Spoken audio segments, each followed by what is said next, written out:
Atlanta, San Francisco there because of COVID-19, Garoppolo and George Kittle. Kittle was wearing the Fear and Loathing in Las Vegas sunglasses, which we enjoyed. They're hot. The game began with a bit of a mess. Buffalo gets down there close. They go for it on 4th and goal. They don't get in. A 13-play drive for San Francisco, and Jeff Wilson gets turned away, so both defenses bend, don't break. Then, Zach Moss proceeds to hand the ball directly back to the 49ers. Fred Warner recovers, and so the Niners get a chance. Play action. Nick Mullins, I beg your pardon, finds Brandon Ayuk. And they capitalize on the turnover. Josh Allen, play action. Hand cannon. Gabriel Davis, gain of 22. Look at that. That is such a great look at a tremendous pass. Cole Beasley had an enormous game. Turns around right at the goal line. Touchdown, 113 receiving yards in the first, which is a career high for an entire game. Bills celebrating with Cole Beasley, who has his own line of fragrances at CVS. Check him out for the holidays. Off the deflection, it's a pick. Or is it? Richard Sherman, that was smart, because Stephon Diggs was ready to run past him. Veteran play. I'd rather take the 5 yards for the illegal contact than the 6 points for the touchdown. Drive continues. Dawson Knox gets in. Bills lead by 10.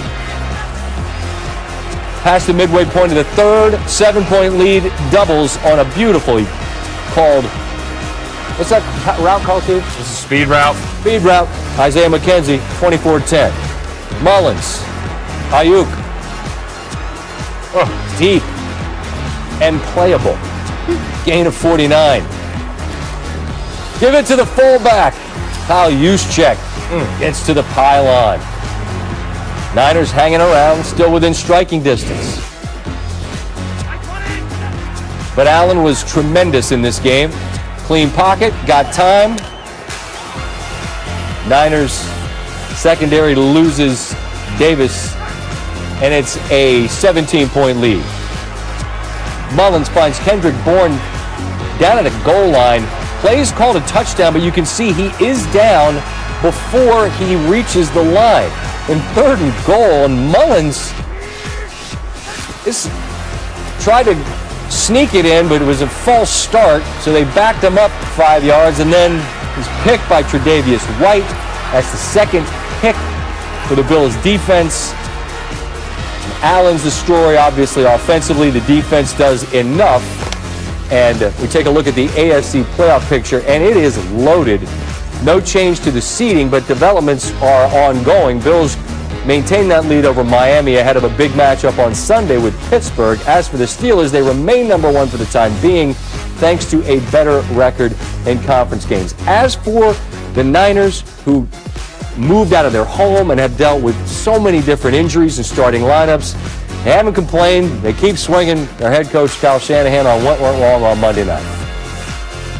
We needed to play our best, and I think that we were very close to doing it. And we just had a few things that didn't keep us out on the field.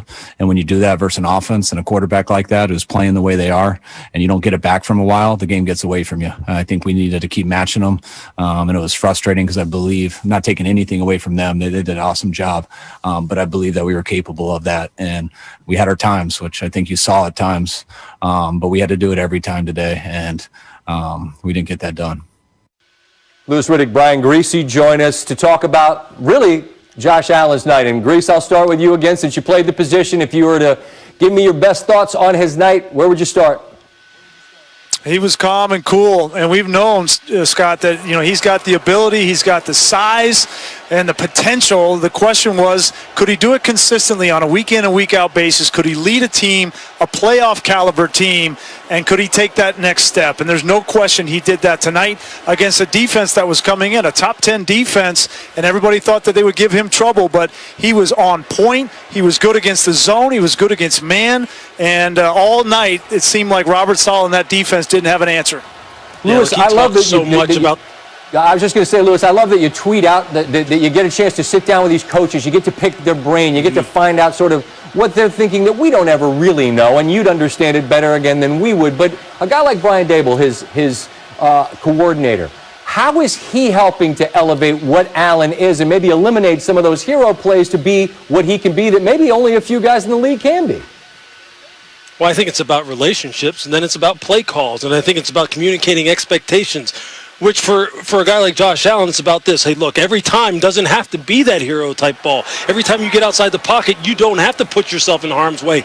He's taken some big shots over the course of his career. He really has, and he feels like he can take it because of the fact that he's a guy who's just built perfectly for the position. But Brian has done a good job, along with Sean McDermott, the head coach, along with Brandon Beane, the GM, of putting pieces around him to where now he can just see, hey, look, I can get the ball out of my hands quickly, get it to guys like Stephon Diggs and Cole Beasley, and just let them go to work. I don't need to do it myself. Louis, let me stay with you for a second. And it's a day when Pittsburgh loses and Buffalo wins. So, I mean, you can do this whole shifting of power structure or whatever, however you want to look at it. But as we look at these last, month of the season heading into the playoffs, where do you see the Bills in the AFC? Yeah, we were just talking about that. I think they're right up there. I think they are knocking on the door of being one of the very best, and they are going to challenge teams like Pittsburgh, and they could challenge a team like Kansas City, when they meet them again. And look, Kansas City took them to the woodshed a little bit when Kansas City went up there to Buffalo, ran the ball down their throat. But I think their defense is coming around. The offense is hitting on all cylinders. I think Buffalo has a lot to be optimistic about.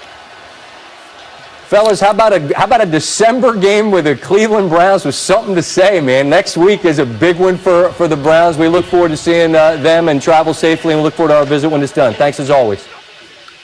All right. Thanks, Scott.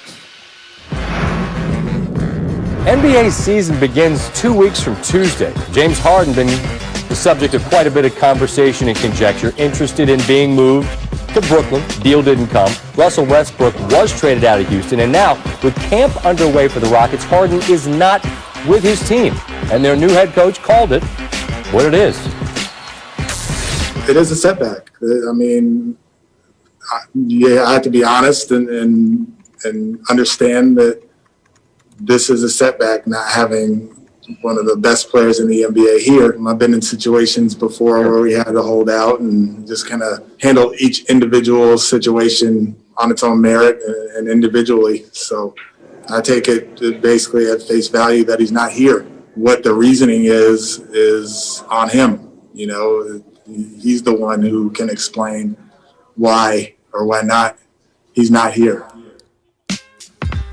Stars have power in any sport, but nowhere is it more evident than the NBA. Anthony Davis didn't want to be in New Orleans anymore, and it made no difference that he had, a year and a half, maybe more on his deal. He got not only what he wanted, he got where he wanted. So for Harden, the question here is, what's your end game? Where do you want to be? And I guess more importantly, what are you prepared to do?